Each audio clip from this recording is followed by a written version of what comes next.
Ngikubingelele phina ngomkelo kwesimanje sekusithatha zona indaba ayifika ngaso ke isikhathi embukweni lapha ekhaya uMax Mfuka Makhanya udinwe ke uyafa ngesenzo sakhe uKing Bhaka sokuthi ke etshele lapha na ke yena ke uThabani ke Hlantswayo esokhumbula ke ukuthi ke uThabani ke abezwene naye lapha na ke uMax Mfuka Makhanya kanti ke uMax ubehamba kakhulu ke nayo lapha na ke inyanga edumile lapha na ke enkundleni zokuxhumana yena ke uKing Bhaka embukele ke uMax usizokalise ungenami kwakhe lapha na ke enkundleni ukuthi ngempela ke lento ke eyenziwe uyena ke uKing Bhaka ayimphethe kahle ukuthi ke ethathe indaba ayitshele lapha ke yena ke uThabani ebese ke ezeneka lapha ke ezweni ku TikTok embukeli ke kubukwe izwe lonke embukela ngabe ke uthini ke ngaloke lolu daba esithe salibeka nangoke noMax ivideo yakhe echaza kabanzi ngokwenzekile lapha ke okwenziwe uyena ke uKing Bhaka enika uThabani ke izindaba zakhe lapha ke uMax Mfuka Makhanya. Siyabonga.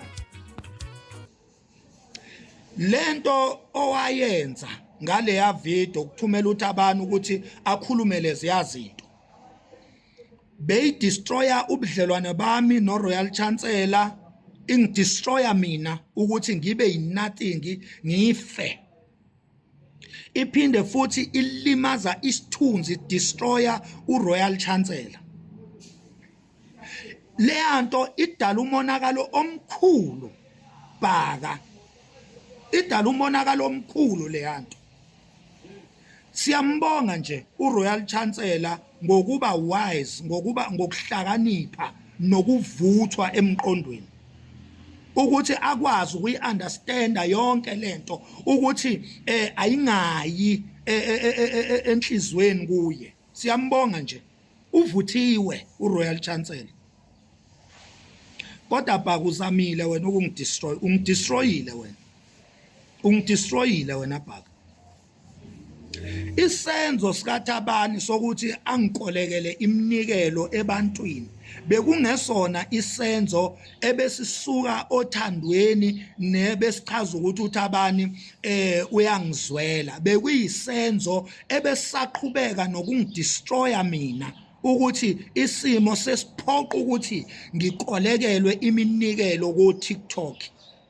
Wena Bhaka unayo imali wena ukube bewufuna ukulekelela isimo sami sokuthi ngisemkhukhwini bewuyokhipha ephaketheni lakho ungelekelela, bewungeke uthumele uThabani ukuthi angikolekele iminikelo ku TikTok.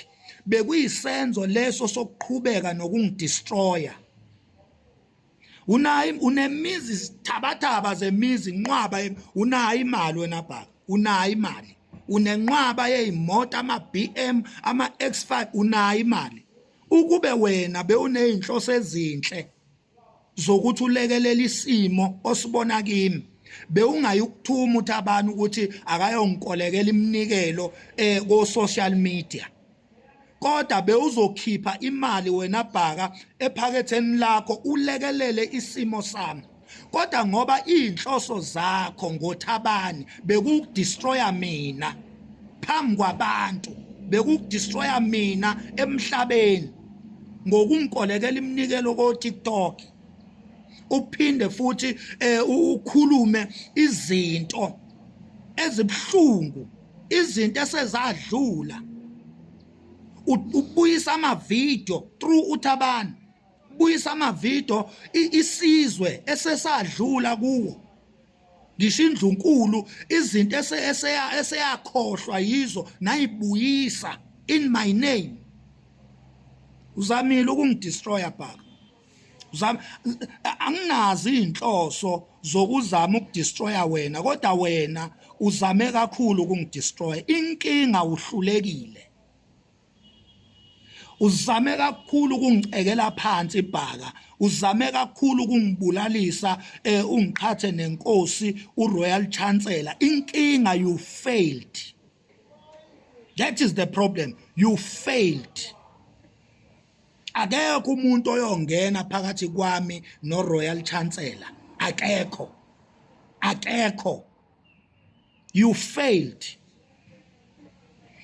Abantu abaphila no-Royal Chancellor nabakholelwa ku-Royal Chancellor abebebona yonke lento yenzeka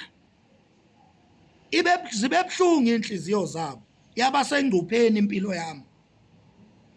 Abantu obavusele ienga ngalezi zinto oyilandile wayoyigubha emgodini la zangcwatshwa khona, wathi aziphehle ienga ebantwini, izinto ezadlula kudala inkosi uMelusi Zondi yayihenlisha ngendlela yayo.